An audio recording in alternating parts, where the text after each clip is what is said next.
नमस्ते और स्वागत है आपका मिथिक मंथन में। आज हम एक ऐसी कथा में गोता लगाने वाले हैं जहां देवताओं के बीच गहन चर्चा हो रही है सृष्टि के संतुलन को लेकर। तो चलिए शुरू करते हैं। ब्रह्मा जी ने कहा, विष्णु और अन्य देवताओं द्वारा की गई स्तुति सुनकर संरक्षण और आनंद के कारण शिव अत्यंत प्रसन्न हुए और मंद मंद मुस्कुराए। ब्रह्मा और विष्णु को उनकी पत्नियों सहित देखकर शिव ने उनका यथोचित अभिवादन किया और उनके आने का कारण पूछा। शिव ने कहा, हे विष्णु, हे ब्रह्मा, हे देवगणों और ऋषियों, मुझे स्पष्ट और निडर होकर अपने आने का कारण बताओ। मैं तुम सभी के भजन से प्रसन्न हूं। मैं जानना चाहता हूं कि तुम सब यहां क्यों आए हो और यहां कौन सा कार्य करना है। ब्रह्मा जी ने कहा, हे ऋषि, जब शिव ने हमसे इस प्रकार पूछा तो मैं तीनों लोकों के पितामह विष्णु की प्रेरणा से भगवान शिव से बोले, हे महान प्रभु, देवों के देव, हे दया के सागर, कृपया सुनिए कि हम देवों और ऋषियों के साथ यहां क्यों आए हैं।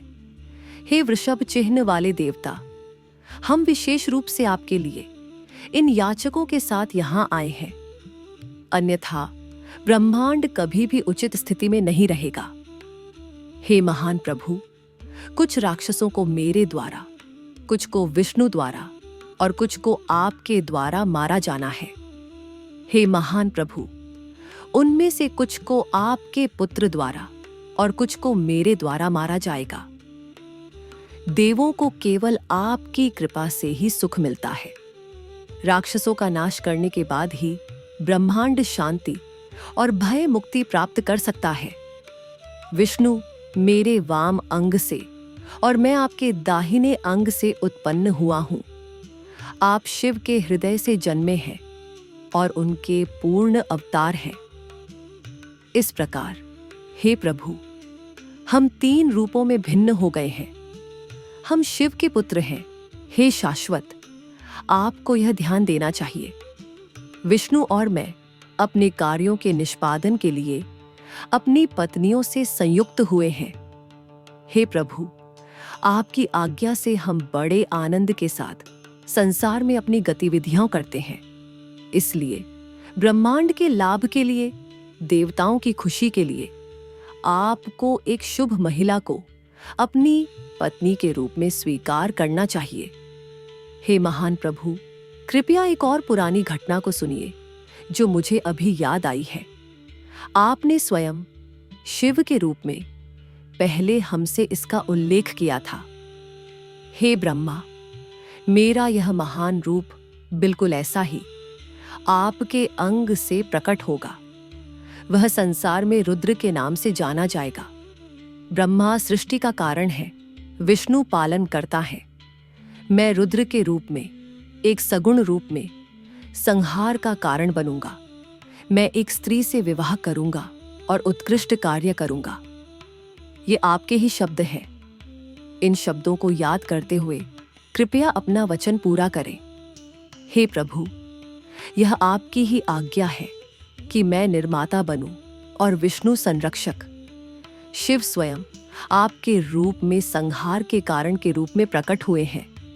हम दोनों आपके बिना अपने कर्तव्यों का पालन करने में असमर्थ हैं। इसलिए एक प्यारी पत्नी को स्वीकार करें जो सृष्टि की गतिविधियों में भी संलग्न होगी। हे शिव, एक प्यारी पत्नी को जीवन साथी के रूप में स्वीकार करें, जैसे विष्णु ने कमल की देवी लक्ष्मी को और मैंने वाणी की देवी को स्वीकार किया है। विष्णु की उपस्थिति में मेरे ब्रह्मा के इन शब्दों को सुनकर शिव, लोकों के स्वामी, मुस्कुराते हुए मुख से मुझसे बोले।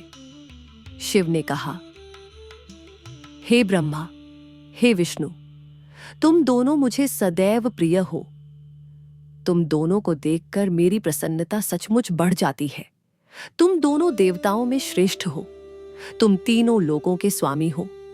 तुम जो कहते हो वह वास्तव में महत्वपूर्ण है, क्योंकि तुम दोनों शिव के कार्य में लगे हो।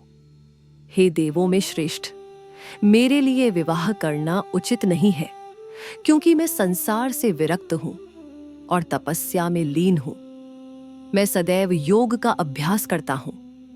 इस संसार में मुझे एक प्रिय की क्या आवश्यकता है, क्योंकि मैं संयम के मार्ग पर हूं, अपनी आत्मा में आनंदित हूं, आसक्ति से मुक्त हूं, निर्मल हूं, एक तपस्वी के शरीर वाला हूं, ज्ञान से युक्त हूं, स्वयं को देखता हूं, विकारों से मुक्त हूं और भटकने वाला नहीं हूं। इसके अलावा मैं हमेशा अपवित्र और अशुभ हूं। इसलिए अब बताओ कि मैं एक प्यारी पत्नी के साथ क्या करूं? जब मैं योग में लीन होता हूं, तब भी मैं रहस्यमय आनंद का अनुभव करता हूं। केवल एक पूर्ण ज्ञान से रहित व्यक्ति ही विवाह को महत्व देगा और उसकी इच्छा करेगा। वास्तव में यह एक महान बंधन है, इसलिए मेरी इसमें कोई रुचि नहीं है। यह सत्य है, मैं तुम्हें सत्य बता रहा हूं। मेरे कोई भी कार्य स्वार्थ से प्रेरित नहीं होते। फिर भी मैं वही करूंगा जो तुमने ब्रह्मांड के लाभ के लिए सुझाया है। तुम्हारे महत्वपूर्ण शब्दों पर विचार करते हुए, अपने वचन और अपने कार्य के लक्ष्य की पूर्ति के लिए मैं विवाह करूंगा। मैं सदैव अपने भक्तों के अधीन हूं। हे विष्णु, हे ब्रह्मा, तुम्हें सुनना चाहिए कि मैं उस वचन के अनुसार किस प्रकार की पत्नी ग्रहण करूंगा। जो मैं कहता हूं वह वास्तव में उचित है। एक सुंदर विशेषताओं वाली और योग का अभ्यास करने वाली स्त्री का सुझाव दो, जो मेरे वीर्य को भागों में ग्रहण करने में सक्षम होगी।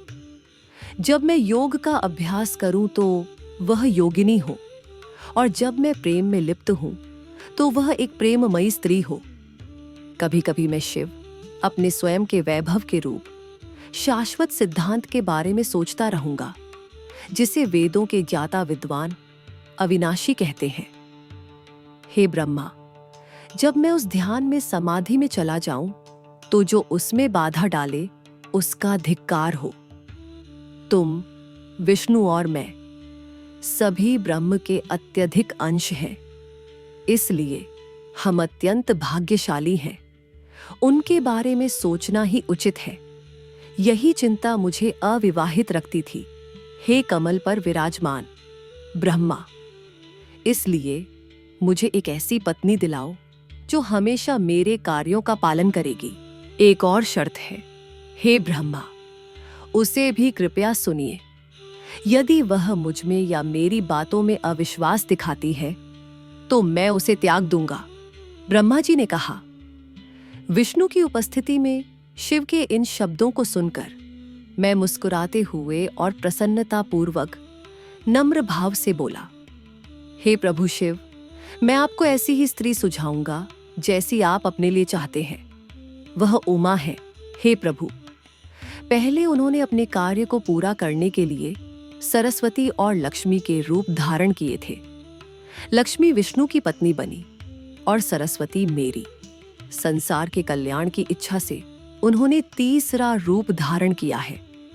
वह अब दक्ष की पुत्री के रूप में सती नाम से जन्मी है।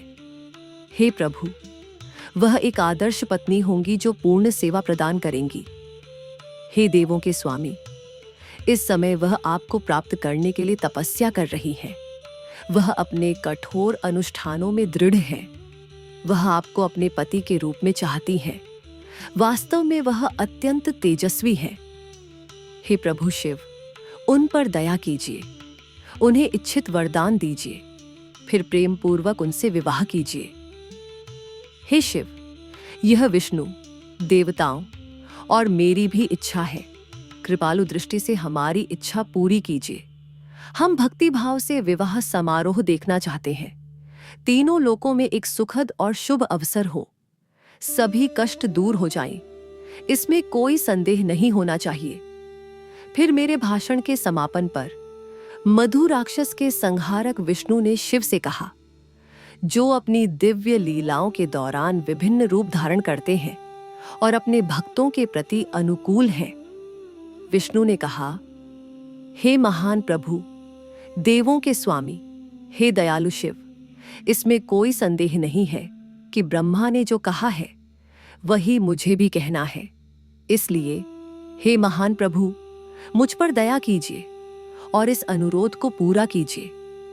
उनसे विवाह करके कृपालु दृष्टि से तीनों लोकों को एक नेता के साथ धन्य करें। ब्रह्मा जी ने कहा, हे ऋषि, यह कहने के बाद बुद्धिमान भगवान विष्णु चुप हो गए। महान भगवान रुद्र अपने भक्तों के प्रति अनुकूल मुस्कुराते हुए बोले, ऐसा ही हो। फिर हम दोनों ने उनसे विदा ली और प्रसन्न चित्त होकर अपनी पत्नियों, ऋषियों और देवताओं के साथ अपने अपने धामों को लौट गए। तो यह थी महादेव के विवाह की पृष्ठभूमि की कथा, जहां देवताओं की प्रार्थना और सती के तप ने शिव को गृहस्थ आश्रम में प्रवेश करने के लिए प्रेरित किया।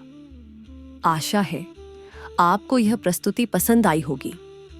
मिथिक मंथन में ऐसे ही और रहस्यों को जानने के लिए हमारे साथ बने रहें।